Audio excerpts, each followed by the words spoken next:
నా 20 రోజుల నుంచి మక్కలు వ్యవసాయ మార్కెట్లో వేయడం జరిగింది. ఇప్పటి వరకు కొనుగోలు జరగలేదు.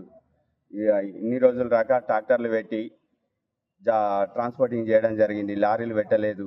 పోవాలనుకున్నంత స్థాయిలో మక్కలు మార్కెట్ నుంచి బయటికి వెళ్ళిపోలేదు.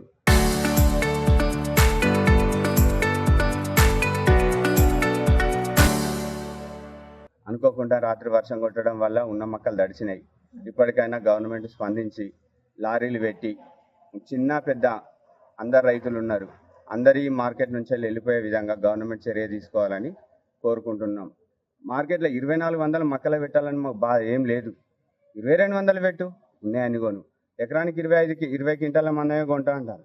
మిగతా మక్కలు మళ్ళీ బయట అమ్ముకోవడం ఇబ్బంది అవుతుంది. మళ్ళీ ఆన్లైన్లో తంబు పెట్టాలి.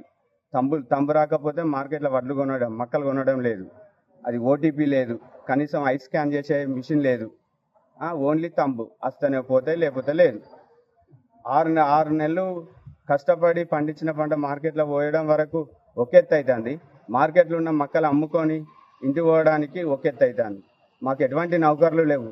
రైతు వ్యవసాయ భూమి మీద ఆధారపడి మేము బతికే వాళ్ళం.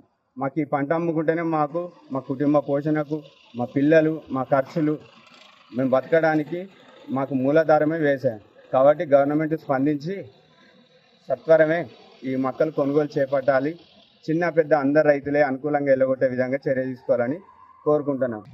ఇక్కడికి వచ్చి కౌలు చేస్తుంటే ఇక్కడికి వచ్చి 15 రోజులు పొలం కోసి సీరియల్ అన్నారు. 85 సీరియల్ రాసిన 24 రాసినాక అట్లే సీరియల్ కోసం అట్లే రోజు పొద్దు మా పచ్చుకుంటా నేను.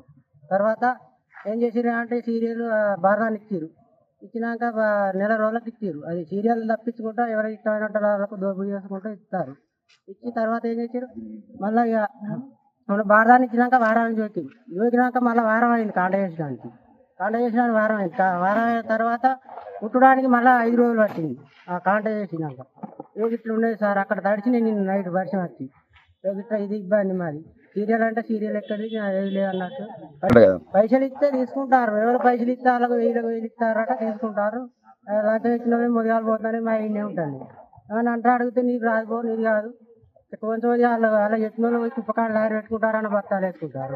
రెండు ఆమెలు రాకముందు అగట్ట నడుస్తాను సార్. ఇక్కడ ఇవాళకి ఎత్తులు లేదు, ఈ కాంటాక్ట్ లేదు, ఇట్లే గోస అవుతుంది. రోజు కవర్ కప్తానా తీస్తాను. ఎత్తు అంటే రేపు ఎత్తాం మా పెత్తాం అంటారు. ఈ ఎత్తులు లేదు, అది ఎత్తులు లేదు. నాకన్నా వెనకొచ్చినట్టు కూడా పోతాను, నాయి కూడా పోతలేదు. ఇంకా ఇది పరిస్థితి. ఇప్పుడు కవర్ తెస్తే ఏర్పడుతుంది దర్శనం కథ.